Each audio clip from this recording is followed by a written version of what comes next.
Today we're making roasted red pepper and tomato soup. The first thing you want to do for this is chop your onion. And I love to teach people in classes how to chop an onion. You want to keep the root on the onion so that it doesn't fall apart all over your cutting board when you're chopping. Cut off the top, and the goal is to always get a flat surface when you're chopping. So now you have your first flat surface. Cut it in half again and peel your onion, and then you have another flat surface that you can put on your board when you're chopping your ingredients. So we'll cut this onion into slices, not going all the way through to the back, and then on the top as well. So it's just vertical and horizontal cuts. And then when we go back over the onion, it's completely chopped for us. And everything gets pureed at the end in this recipe, so don't worry about things getting chopped perfectly or in tiny pieces, because you will be pureeing it at the end. And then you're just left with this little bit. You've chopped your whole onion without any waste. So we have our onion ready to go. I'm gonna take our 2 garlic cloves and take the skin off. You just wanna cut off one end and the other end. And again, since this is getting pureed, I'm gonna take the thick part of my knife and just smash the garlic clove a little bit. And it makes the skin come off so easy. The oils from the garlic release and the skin just peels away. So we have that skin peeled. We'll take this apart.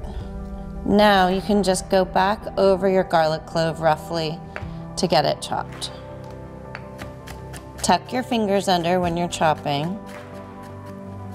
And these don't have to be in perfectly tiny pieces because again, we're pureeing everything. Okay, and then we'll just saute our onion in the pan. We'll add the garlic, thyme, and basil. Let that come together until it's aromatic. And then we'll add the red peppers, the tomatoes, and the chicken stock. Okay, so the first thing you want to do is preheat your pan. Warm it up before you add any oil to the pan. And then you always want to add your oil and let that heat up before you add your ingredients. Otherwise, the ingredients just sit in the oil. And we'll add our onion, and it's starting to sizzle, which is what you want to hear. You add your ingredients. And we'll let the onion sweat for a second and soften before we add our garlic and herbs.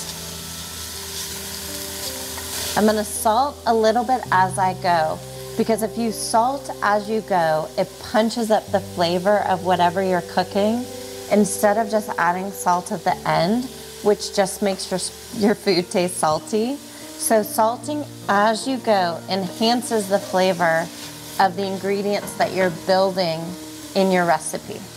To chop our thyme, we're gonna peel it backwards off the stem onto our cutting board, and these tender pieces at the top you can just pinch off and chop. The thyme smells so good. So we're adding thyme. You could use regular thyme. You can also use lemon thyme if you can find it. We're also adding basil to the mix, and we're just gonna chop up a few leaves.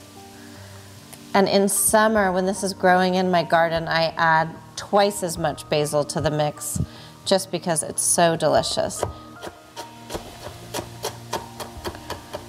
So we'll chop these roughly. And we'll add the garlic, the thyme, the basil, and it's gonna start to smell really good in your pan. Make sure you watch the garlic. You don't want to burn the garlic. So if you have to turn your heat down, you can. And at this point, you're ready to add your peppers and your tomatoes. These are just jarred roasted red peppers that you can buy at any grocery store. You are welcome to roast them yourself if you'd like to. And then stewed tomatoes that get added with their juices. We're gonna give this a stir. Add our chicken stock and let this simmer until it comes together. One more pinch of salt and pepper and we're good to go. We are layering on our flavors. So this can simmer uncovered. It will just thicken the soup. The liquid will reduce. Keep it on a medium-low heat for about 20 minutes, and then we're gonna puree it together.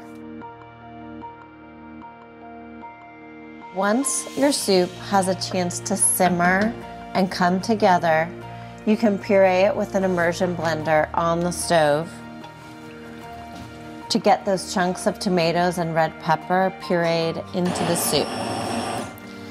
Just lift up the immersion blender when it's not on. Take it from me, you'll get soup everywhere if you lift it while it's going.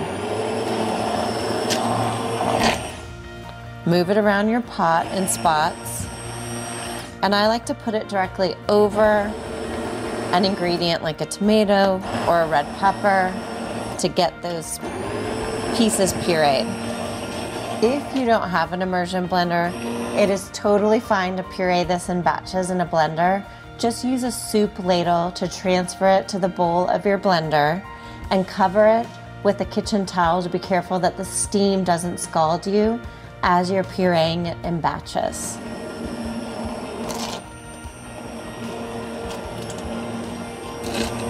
As soon as you don't feel any large chunks of tomato or red pepper, you know that you're ready to plate this up. Just ladle it directly into your bowl. And you can garnish it with a little dollop of creme fraiche, non-fat Greek yogurt, sour cream, or you can leave it just like this with a few extra herbs and a sprinkle of crunchy sea salt. It's a delicious, flavorful soup that I hope you'll love as much as I do.